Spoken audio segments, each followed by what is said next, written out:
सन 2025च्या घरगुती गणपतीत कोकणातील पंधेरी कुंभारवाडी येथील श्री भावेश होडबे यांचा वृक्षदेवतेवर साकारलेला सुंदर देखावा ठरला खास आकर्षण आणि भक्तांना विशेष संदेश।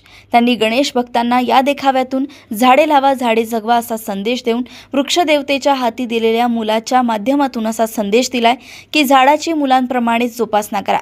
आपल्या भारतीय संस्कृतीत झाडांना शुभ आणि पवित्र मानले जाते। त्यांची पूजा केल्याने देवतांचा आशीर्वाद लाभतो।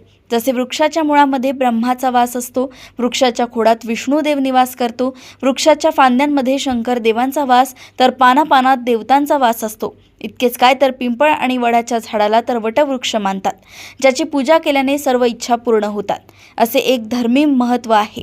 या 2025च्या घरगुती गणपतीचा देखावा पाहण्यासाठी अनेक भक्तांनी आपली उपस्थिती लावली आणि हा कुंभारवाडीचा राज्याचा गणेशोत्सव भक्तांचा महासागरात लोटला होता। मंडणगड येथून मुख्य संपादिका दीप्ती भोगल यांची रिपोर्ट।